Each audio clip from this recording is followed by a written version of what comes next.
Quiero darte la bienvenida hoy y me gustaría invitarte a que saludes a alguien que tengas por ahí cerca y le digas bienvenido, dale un abrazo. Qué bueno que estés acá. Hoy también queremos saludarte allí en línea. Queremos darte la bienvenida, que te unes a nosotros en esta mañana en la que celebramos al Señor, adoramos al Señor, y es realmente un privilegio poder estar acá enseñando y predicando la palabra de Dios. En las últimas semanas hemos estado estudiando las enseñanzas de Jesús en lo que conocemos como el Sermón del Monte, con el objetivo de comprenderlas, para así saber lo que nuestro Maestro sabe, para hacer lo que nuestro Maestro hace y para vivir como nuestro Maestro vive. ¿Quién es nuestro Maestro? Jesús. Es decir, la idea es que podamos convertirnos en esos discípulos de Jesús, reales, auténticos. Y hoy vamos a continuar estudiando ese Sermón del Monte. Todos hemos escuchado la frase, no juzgues. Se ha vuelto casi un mantra cultural, ¿cierto? Hoy en día, si uno expresa alguna opinión moral o señala que algo está mal, la respuesta inmediata suele ser, ¿quién eres tú para juzgar? Jesús dijo que no debemos juzgar a nadie. Pero, ¿es eso realmente lo que Jesús enseñó? ¿Es eso lo que Jesús quiso decirnos en el Sermón del Monte? ¿Acaso Jesús quería que sus discípulos fuéramos indiferentes al pecado, cómplices del error, mudos frente a la mentira? ¿Acaso es que Jesús quería que nosotros calláramos frente a las cosas que pasan a nuestro alrededor y silenciáramos la voz que tiene que levantarse en medio de una sociedad cuando las cosas no funcionan bien? Hoy vamos a estudiar una de las enseñanzas más conocidas, pero también más malinterpretadas de todo el Sermón del Monte, y es esa que dice, no juzguen a nadie. El propósito de este mensaje es que podamos entender lo que Jesús quiso decir, que entendamos realmente las palabras de nuestro Maestro y que aprendamos a vivir con el equilibrio que Él nos enseñó. Que podamos tener un corazón humilde, pero que podamos también tener un discernimiento claro frente a las cosas que pasan. Por eso debemos desarrollar un espíritu de amor, pero también tenemos que tener un espíritu valiente para confrontar cuando es necesario. Mi deseo es que hoy, estés allí en línea o estés aquí, puedas terminar al escuchar esta enseñanza sabiendo cuándo juzgar, cómo juzgar y cuándo callarte. Porque habrá un momento en el que tenemos que hacerlo también. Por eso quiero invitarte a que me acompañes a Mateo capítulo 7, en el versículo 1. Capítulo 7 de Mateo, versículo 1. ¿Tienes tu Biblia? Me gustaría ver que abres tu Biblia. Me gustaría ver que enciendes tu Biblia. Vamos a leer primero estos versículos y después vamos a ir clarificando qué quieren decir. ¿Están listos? No juzguen a nadie para que nadie los juzgue a ustedes, porque tal como juzguen se les juzgará, y con la medida que midan a otros se les medirá a ustedes. ¿Por qué te fijas en la astilla que tiene tu hermano en el ojo y no le das importancia a la viga que está en el tuyo? ¿Cómo puedes decirle a tu hermano, déjame sacarte la astilla del ojo cuando ahí tienes una viga en el tuyo? ¡Hipócrita! Saca primero la viga de tu propio ojo y entonces verás con claridad para sacar la astilla del ojo de tu hermano. No den lo sagrado a los perros, no sea que se vuelvan contra ustedes y los despedacen, ni echen sus perlas a los cerdos, no sea que las pisoteen. Quiero dividir esta enseñanza en tres aspectos y quiero que podamos dividirlo, estos versículos, para poder obtener esos tres aspectos. La primera pregunta que quiero responder es, ¿qué significa no juzguen a nadie? Ahí en los versículos 1 al 2 dice, no juzguen a nadie para que nadie los juzgue a ustedes, porque tal como juzguen se les juzgará y con la medida que midan a otros se les medirá a ustedes. ¿A qué se refería Jesús cuando decía, no juzguen? ¿Qué dice la Biblia acerca de juzgar? Porque en estos versículos enseña que Jesús nos dice que no debemos juzgar. Pero si avanzas en el texto bíblico, aún en el Nuevo Testamento, vas a encontrar otras enseñanzas, como por ejemplo esta de Jesús en Juan 7:24, en donde dice, no juzguen por las apariencias, juzguen con justicia. ¿Te das cuenta? Juzguen con justicia. O, por ejemplo, otro pasaje ya no de Jesús, sino del apóstol Pablo en 1 Corintios capítulo 6, versículos 2 y 3, en donde leemos, ¿no saben que los santos juzgarán al mundo? ¿No saben que juzgaremos a los ángeles? ¿Cuánto más los asuntos de esta vida? ¿Quiénes somos los santos? Los creyentes, los que hemos sido apartados para Dios. Si aquí hay alguien que ha sido apartado para Dios, que ha recibido a Jesús en su corazón y se ha apartado para el Señor, es un santo. No significa que es moralmente perfecto, significa que está apartado. Eso es lo que significa la palabra santo. Y miren que es poderoso lo que Pablo enseña allí. Dice que tú y yo juzgaremos ¿a quiénes? A los ángeles caídos, a los ángeles que no guardaron lo que Dios les había dado, y algún día tú y yo los juzgaremos. Por tanto, dice allí que debemos aún más juzgar los asuntos de esta vida. Jesús efectivamente en el Sermón del Monte está diciendo no juzguen a nadie, ya vamos a entender a qué se refiere, pero por otro lado está diciendo juzguen con justicia. ¿Hay contradicción en algo? Pablo está diciendo ustedes tienen que juzgar los asuntos de esta vida. Bueno, o sea que sí podemos juzgar, solo que hay una forma en la que no podemos juzgar. Entendamos bien qué significa esto de juicio, de juzgar, o por qué Jesús está diciendo que no juzguemos en Mateo 7. El verbo que allí se traduce era usado en contextos de tribunales y procedimientos legales. Estos procedimientos involucraban el juzgar para condenar o para absolver. Es decir, se refiere a juzgar a una persona como culpable y susceptible de castigo. En el sentido específico, estamos hablando de un juicio adverso, de una sentencia adversa, un veredicto de culpa, el que está mencionando Jesús allí. Y podríamos entender que Él nos está enseñando algo muy importante. Y es que nosotros no somos jueces de nadie. Existe, según la Biblia, solamente un juez. Y es Dios mismo. Dios es el único juez porque Él es perfecto, tiene las motivaciones correctas, tiene las ideas correctas, tiene el pensamiento correcto, conoce absolutamente todo. No existe un juez como Dios que sea perfecto. Porque ante Dios nadie se puede presentar y decir, es que tú no has entendido mis motivaciones. Bien podríamos presentarlos frente a otras personas que nos juzgan y decirles, pero es que tú no conoces por qué hice lo que hice.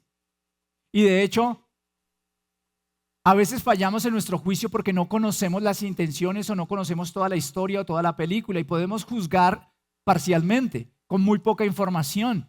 Por eso cuando alguien va a un tribunal necesitan recopilar un montón de pruebas para poder dar un veredicto final que sea lo más equilibrado posible y ajustado a la realidad. Así que Jesús nos está diciendo allí algo muy importante y es que nosotros no podemos juzgar a otros desde la perspectiva del juez, porque dice, en la medida que juzguen a otros, así se les medirá a ustedes. Si ustedes miden a otros o juzgan a otros como si fueran jueces severos, así los van a juzgar a ustedes los demás también. Y así se les juzgará después a ustedes. El problema es que muchas veces nosotros nos convertimos en jueces. Jueces sin toga, sin martillo, sin tribunal. Imaginen a alguien que sale ahí en su barrio, allí donde ustedes se encuentran viviendo y se autoproclama juez. No posee ningún título de abogado. No ha sido llamado a ser el juez de nadie allí en el barrio, pero sale a la calle con un martillo en la mano, acusando a todo el mundo, señalando a todo el mundo y lo hace con arrogancia, con esa arrogancia de yo soy bueno, yo soy perfecto, yo sí sé lo que, yo conozco toda la información, yo los puedo juzgar. No. Esa es la cosa, esa es la manera en la que Jesús está diciendo, ustedes no pueden juzgar así. Y por eso tenemos que ser tan cuidadosos. Porque nosotros no conocemos lo que hay alrededor de muchas circunstancias.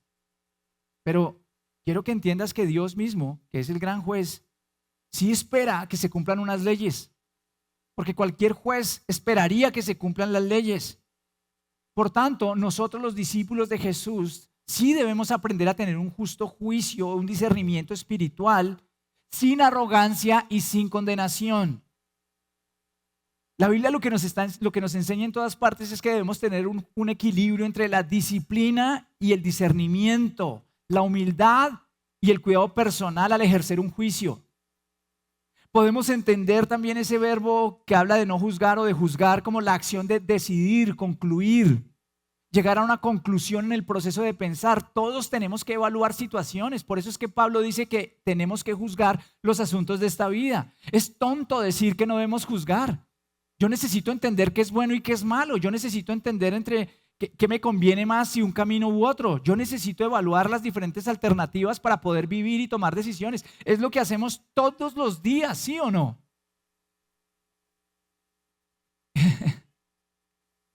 Entonces, por favor, tengan cuidado, no caigamos en esta idea de que no podemos decir nada, no podemos opinar, no podemos señalar, no podemos juzgar un asunto de manera equilibrada. Mientras lo hagamos con humildad, mientras lo hagamos sabiendo que no somos el juez perfecto y que hemos buscado toda la información que necesitamos. Por eso quiero que recuerdes esta idea, y es que Jesús no prohíbe el juicio. Prohíbe el juicio sin misericordia y sin autocrítica. Cuando yo juzgo a otros, pero lo hago sin humildad, sin misericordia, estoy yendo en contravía de lo que Jesús está enseñando en estos versículos. Solo Dios, el Dios que es juez perfecto, puede juzgar completamente nuestra vida. Pero sí podemos juzgar. Ahora, ¿cuál es la manera correcta de juzgar? Ese es el otro aspecto que quiero abordar esta mañana. Leamos los versículos 3 al 5. ¿Por qué te fijas en la astilla que tiene tu hermano en el ojo y no le das importancia a la viga que está en el tuyo? ¿Cómo puedes decirle a tu hermano, déjame sacarte la astilla del ojo cuando ahí tienes una viga en el tuyo? Hipócrita. Saca primero la viga de tu propio ojo y entonces verás con claridad para sacar la astilla del ojo de tu hermano. Quiero que notes bien las palabras de Jesús. Mira el último versículo que leí. Entonces verás con claridad para qué. Repítelo. ¿Para qué? ¿Para qué tienes que ver con claridad? Para sacar la astilla que hay en el ojo de tu hermano. O sea que sí es válido ayudar al hermano para que se le caiga la astilla que hay en el ojo, ¿sí o no? El problema que hay acá, querida familia, es que nosotros para poder hacer esa operación tenemos que estar limpios antes. Porque si yo tengo una viga así de grande en mi ojo, ¿cómo voy a ver la pequeña astilla que hay y qué voy a hacer? Voy a dañar el ojo de mi hermano. Por tanto, aquí encontramos un principio muy importante y es que cuando yo juzgo algo en la vida de mi hermano, lo juzgo no como un juez severo y con falta de misericordia, sino que lo juzgo como alguien que comprende que mi hermano o mi hermana es imperfecta y que necesita a alguien que le ayude a caminar y a sanar en esta tierra. O sea, yo voy para restaurar, no voy para acabar a la persona. En estos días tuvieron que hacerme un procedimiento de endodoncia. Duré 2 horas con la boca abierta, sentado ahí, y la persona que lo hizo tenía un microscopio. Impresionante, hoy como hacen todas las cosas así con una técnica. Pero yo decía, en algún momento esta persona se le olvidó cómo manejar el microscopio.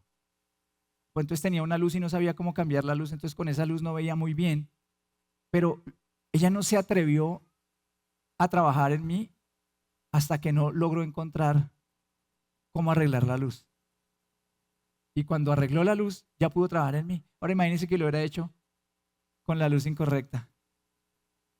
Me hubiera lastimado, me hubiera dañado, no hubiera podido cumplir con lo que iba a hacer. No hubiera podido predicar hoy exactamente. Cuando Jesús dice, no juzguen por las apariencias, juzguen con justicia, eso requiere que nosotros realmente nos quitemos esas vigas que tenemos en los ojos para juzgar a los demás. Papás, yo trabajo, por años hemos trabajado con jóvenes. Y no hay nada más nocivo, dañino que tú vayas y le digas a tu hijo, ¿sabes qué, hijo? Tú estás haciendo esto mal, pero tú haces lo mismo. ¿Con qué autoridad podemos decir nosotros no hagas esto si nosotros hacemos exactamente lo mismo? Pero si tú no haces eso, puedes con toda la autoridad venir a decirle a tu hijo, ¿sabes que no está bien? ¿Y qué tal que tu hijo te diga, no, no me juzgue? No, tú lo que le estás es ayudando a estar mejor, a estar bien. Quita la viga que hay en tu ojo para que puedas ver con claridad. Un cirujano jamás operaría a una persona sin antes haberse lavado las manos. Jamás. Porque si lo hace, corre el riesgo de infectar en vez de sanar a la persona. Lo mismo sucede con nosotros. Si nosotros vamos a corregir a alguien, primero debemos examinar nuestro propio corazón. ¿Cómo estamos nosotros? Y el problema muchas veces es que el juicio debe comenzar en casa, porque en casa nos juzgamos unos a otros, juzgamos todo el tiempo. Estamos juzgando a las personas sin tener la información correcta, sin saber por qué hace lo que hace, por qué reacciona como reacciona. Y en vez de ser personas que estamos allí para ayudar a sacar la paja, la astilla que hay en el ojo del hermano, estamos ahí para romperle el ojo. Jesús nos enseña que la corrección jamás es para humillar, jamás. Es para sanar. Es lo que deberíamos hacer nosotros constantemente. Pero una vez que nosotros tenemos nuestro ojo limpio, ahora sí podemos ponernos al lado de la persona y ayudarle y decirle. Y tú tendrás que elegir, porque no hay nada más aburrido que una persona a la que uno quiera ayudarle y esa persona no quiera que uno le ayude. Y ya vamos a llegar a eso. Pero, ¿saben? Yo creo que este tiempo es un tiempo importante para la iglesia para que aprendamos a hablar y decir las cosas con amor. En estos días yo he estado muy activo con respecto a lo que pienso de la situación de este país. Y quiero decirte, no me voy a callar. No me voy a callar. Y resulta que ayer recibí un mensaje en una de las redes diciéndome que qué falta de amor, que qué falta de ser como Jesús. Si Jesús lo único que nos dijo es que deberíamos amarnos y punto.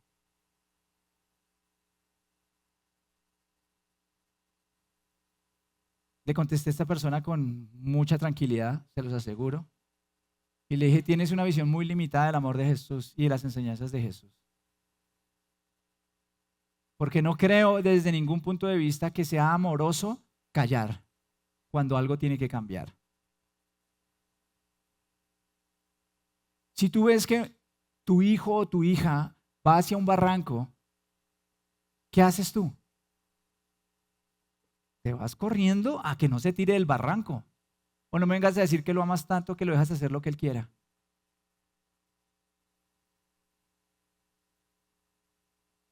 Y mucha gente hoy nos va a querer silenciar y nos va a querer callar y va a decir, ¿no son cristianos ustedes?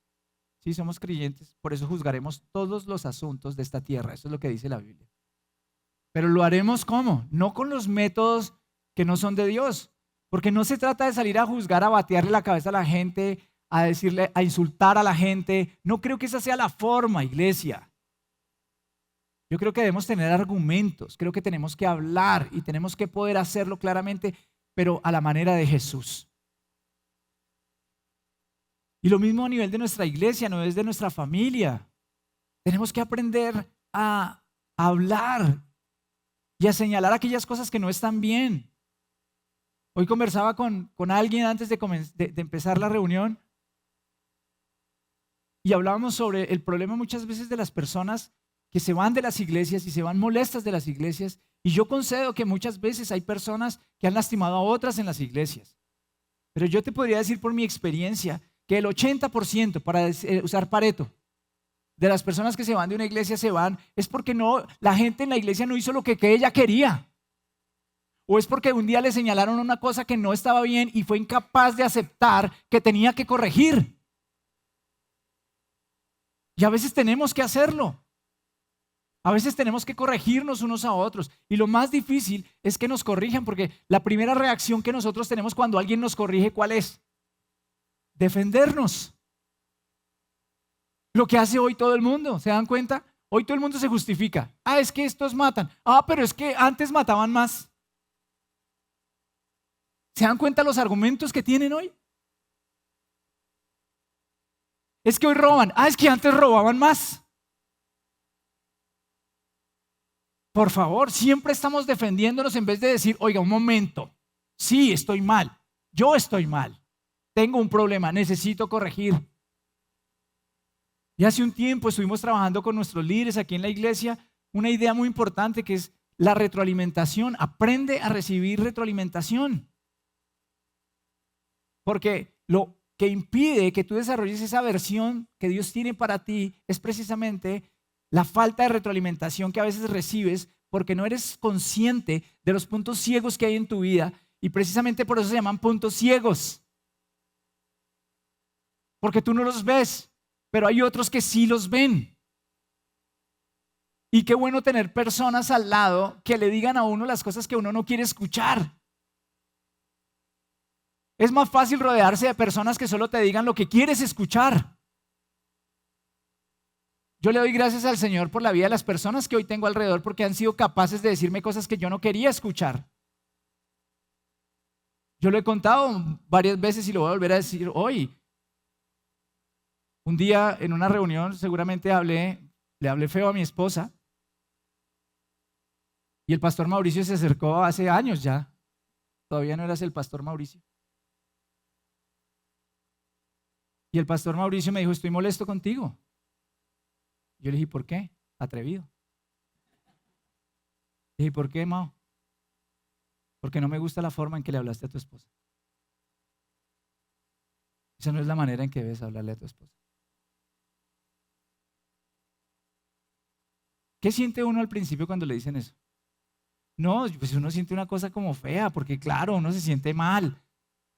Porque la retroalimentación duele, pero sirve.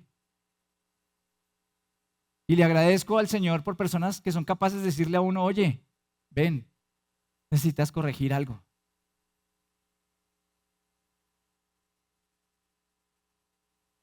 Pero ten cuidado porque hay personas que en las iglesias se convierten en los retroalimentadores profesionales. Entonces ellos van juzgando todo sin humildad, sin compasión, sin información. Todo el tiempo. Todo el tiempo.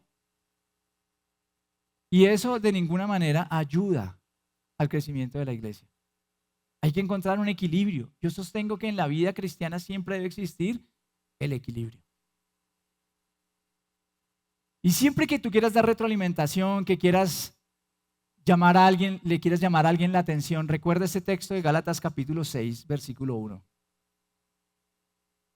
Hermanos, si alguien es sorprendido en pecado, ustedes que son espirituales deben restaurarlo con actitud humilde.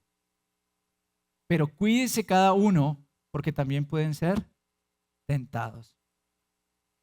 La restauración implica discernir y juzgar la conducta de una persona. Yo tengo que poder juzgar qué es pecado y qué no es pecado.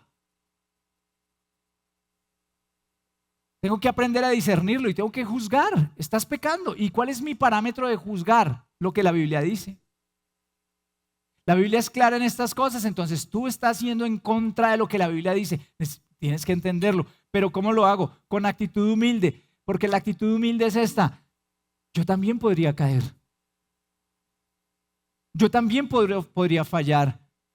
Cuando yo me pongo al lado de alguien, no estoy ahí como, usted sí es un pecador irredento. No. Caminamos juntos, necesitados. Estamos ambos necesitados del perdón de Dios. Ambos estamos necesitados de la redención. Ambos estamos necesitados de ser transformados por el Espíritu de Dios. Así que podemos caminar juntos. Este tipo de juicio es un acto de amor.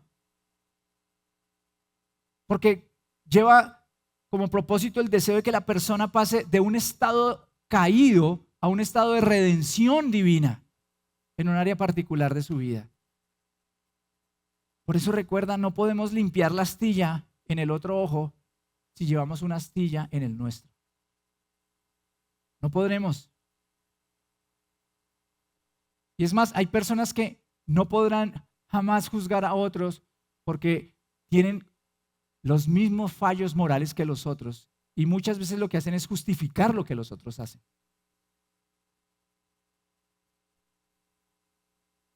El problema de nuestro tiempo y el peligro que hay en nuestras congregaciones hoy es que como hay muchas cosas que están pasando, podemos caer en el error de justificar un comportamiento que es contrario a la Biblia solo porque alguien cercano a nosotros o nosotros mismos sufrimos de ese comportamiento. Y entonces empezamos a racionalizar eso. Pero la verdad es que nosotros tenemos que ir a la palabra de Dios y ella debe ser nuestra norma. Y por eso primero debemos ser nosotros transformados y limpiados. El objetivo es poder a través de un correcto juicio ayudar a otros a conectar con Dios. Ese debería ser nuestro objetivo. Aunque no siempre eso va a ser efectivo. No siempre. Y eso me lleva al tercer aspecto que quiero enseñar hoy. ¿Qué hacer con quienes no quieren escuchar?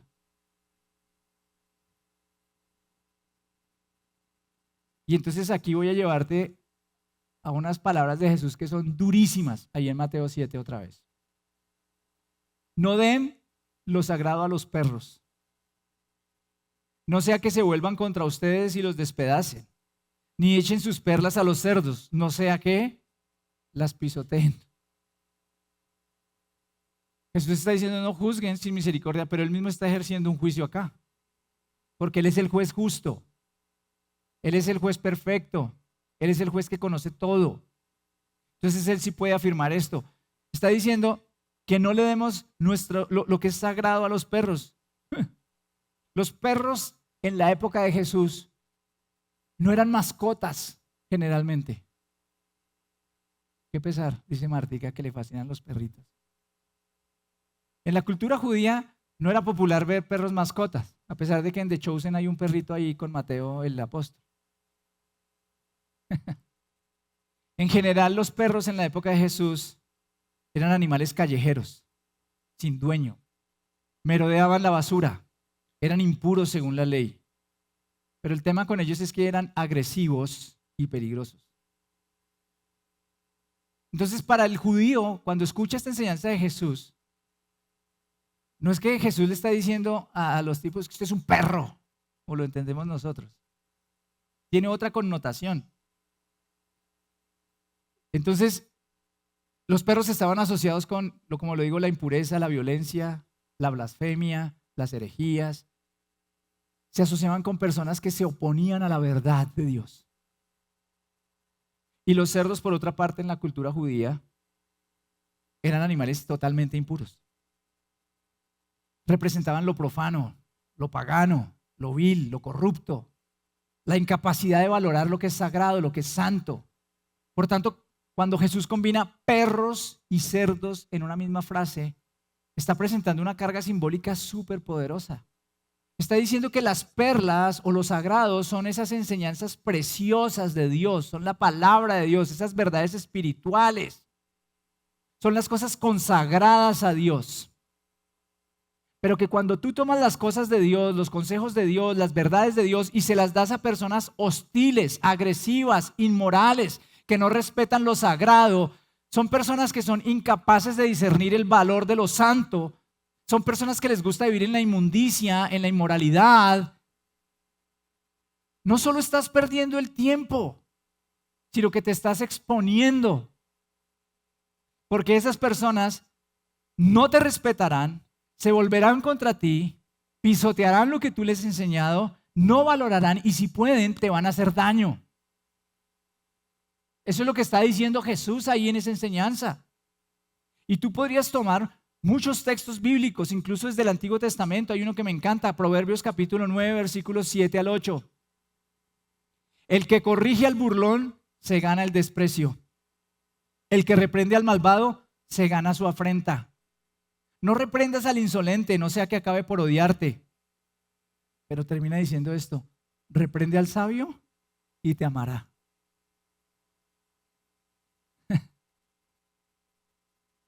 Jesús nos está diciendo algo que aplicaba en esa época y aplica el día de hoy.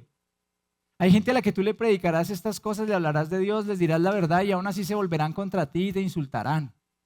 Hay gente a la que tú le puedes decir, estás cometiendo un pecado, te estás lastimando, vas a lastimar a otro y se van a volver a ti, te van a escupir y te van a decir, usted no se meta en mi vida.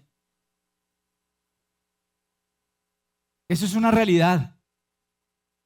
Y por eso nosotros como creyentes tenemos que aprender que hay momentos en donde nosotros simplemente tenemos que decir, ok, ¿quieres hacer con tu vida lo que te dé la gana? Hazlo. Hazlo. Pero después no me culpes a mí por lo que estás haciendo y lo que te pasó. Y no vengas después a culpar a Dios, a decirle, Dios, es tu culpa porque tú no me amas, me abandonaste. Porque cuando Dios te da un consejo, Dios te dice, es por aquí, debes hacer esto, camina por allá, y tú no lo haces, estás siendo un necio, que estás pisoteando las perlas que Dios te está dando de sabiduría. Así que no tienes derecho después de venir a decirle a Dios que es culpa de Él lo que te pasa cuando actuaste contrario a lo que Él te dijo que debías hacer.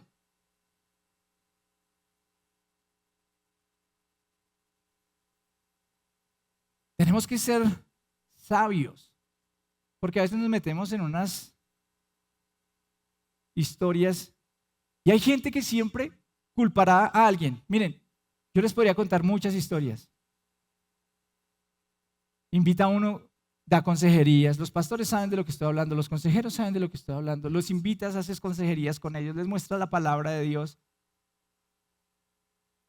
y después no hacen lo que debían hacer y se van y fue culpa del consejero. ¿Sabes? Una vez atendí a una pareja y este hombre solo me llamaba a darme quejas de su esposa, de su esposa, de su esposa, de su esposa. Me llamaba a las 11 de la noche a darme quejas de su esposa. Me llamaba a las 11 de la noche a decirme, ya voy para allá, necesito que me atiendas. ¿En serio? Y yo en esa época todavía no había aplicado algo de la sabiduría que hay acá. Pero un día me cansé y le dije, bueno, listo, ¿quieres venir? Ven y hablamos.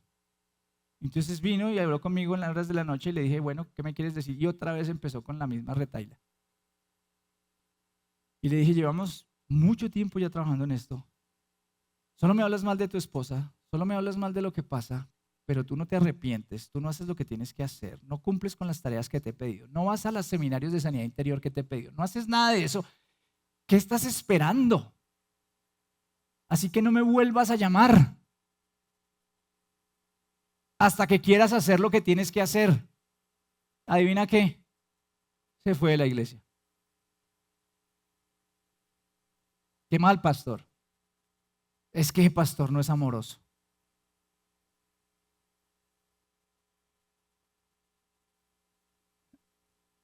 Pero cuando reprendes al sabio, el sabio te amará. La persona sabia valora la corrección. No significa que sea fácil de escucharla. No significa que al principio la reciba y diga, ¡ay, sí, qué bien, gracias por decirle! No, a veces será maluco. Pero ¿sabes? Después se sienta y el Espíritu de Dios le hace a uno entender y uno dice, sí, tienes razón, necesito cambiar. Necesito mejorar. Necesito corregir. Y entonces uno ama a aquel que se preocupó por el bienestar de uno. Entonces recuerda, Jesús aquí nos está pidiendo de hecho que juzguemos entre quienes son necios y quienes no lo son. Entre quienes son sabios y quienes no lo son. Y cuando lo hagamos, debemos incluso decidir no perder nuestro tiempo. Por duro que te parezca. Porque si perdemos el tiempo con alguien que no quiere, estamos dejando a 10 que sí quieren a un lado. Entonces, recuerda esto. La sabiduría no consiste solo en saber qué decir, sino también cuándo no decirlo. Cuándo callarme, cuándo es suficiente. Hay personas que no importa lo que les digas. Ellos no quieren escuchar. Así que yo he aprendido que a veces cuando hay alguien así al frente mío, yo simplemente hago, ok, bien por ti. No debemos confundir amar con aprobar todo. No debemos confundir juzgar con condenar. Jesús nos enseñó a discernir con un corazón limpio. Eso es lo que debemos hacer. Jesús no nos llama a ser jueces severos ni a vivir con una actitud de condenación hacia los demás. No, no salimos por la calle buscando el pecado de cada persona, no somos cazadores profesionales de pecados, eso no nos corresponde a nosotros. Pero en algún momento Jesús nos llamará a juzgar con humildad, con discernimiento y con amor, y tendremos que hacerlo. Pero recuerda esto, primero tendrás que revisar tu propio corazón para poder tener claridad de lo que vas a hacer. Y luego tendrás que actuar con compasión, buscando siempre la restauración y el bien de la otra persona. El verdadero discípulo no vive para juzgar, pero no teme discernir y corregir cuando es necesario.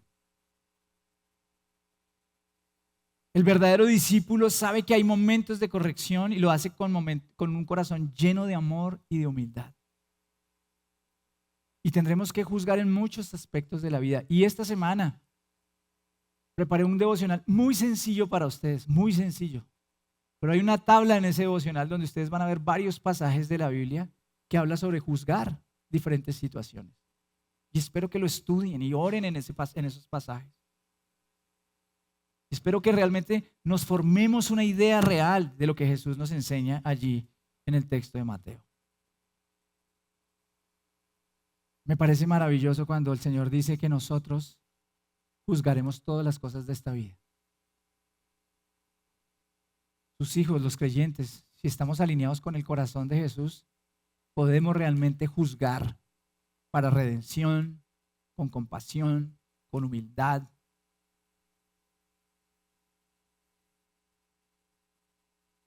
Así que hoy quiero invitarte a que cierres tus ojos un momento y que vayamos a Jesús y pensemos en lo que hemos escuchado hoy.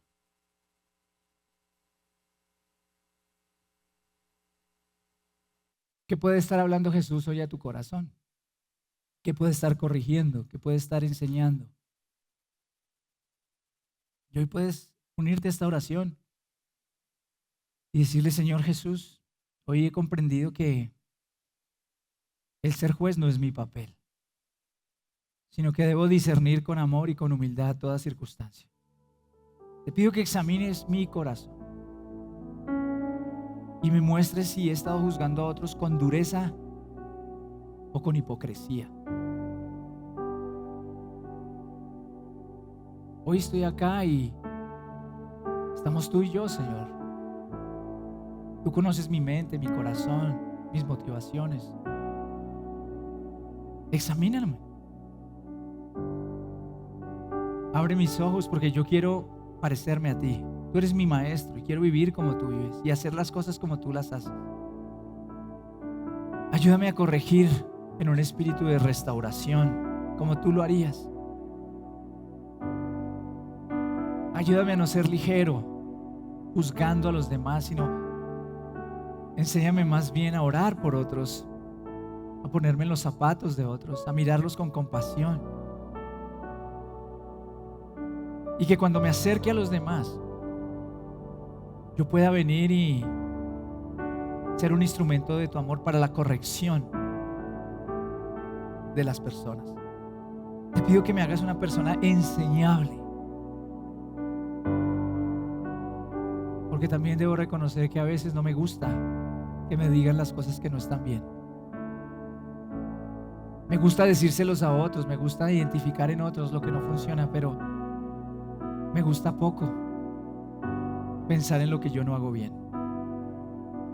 Quiero ser enseñable. Y que cuando alguien me corrija con amor, que mi primera respuesta no sea el orgullo ni la ofensa, sino que sea la humildad y el deseo de crecer. Enséñame a recibir la corrección como un acto de gracia. Yo quiero parecerme más a ti. Quiero parecerme más a ti en cómo ves a los demás. Quiero parecerme más a ti en mi manera de hablar a otros. Quiero parecerme más a ti en la forma en que escucho más a los demás. Y Señor, también dame sabiduría para entender ¿En qué conversaciones no debo involucrarme? Dame sabiduría para entender que no soy Dios y yo no transformo ni cambio a las personas. Eres tú el que las cambia. Y que habrá momentos en que algunos tendrán los oídos cerrados y que tal vez su corazón estará endurecido. Hoy oro por esa persona y te pido que tú te encargues de esa persona con amor. Pero hoy renuncio a creer que soy Dios. Hoy renuncio a creer que soy yo el que va a cambiar a alguien, el que va a transformar a alguien.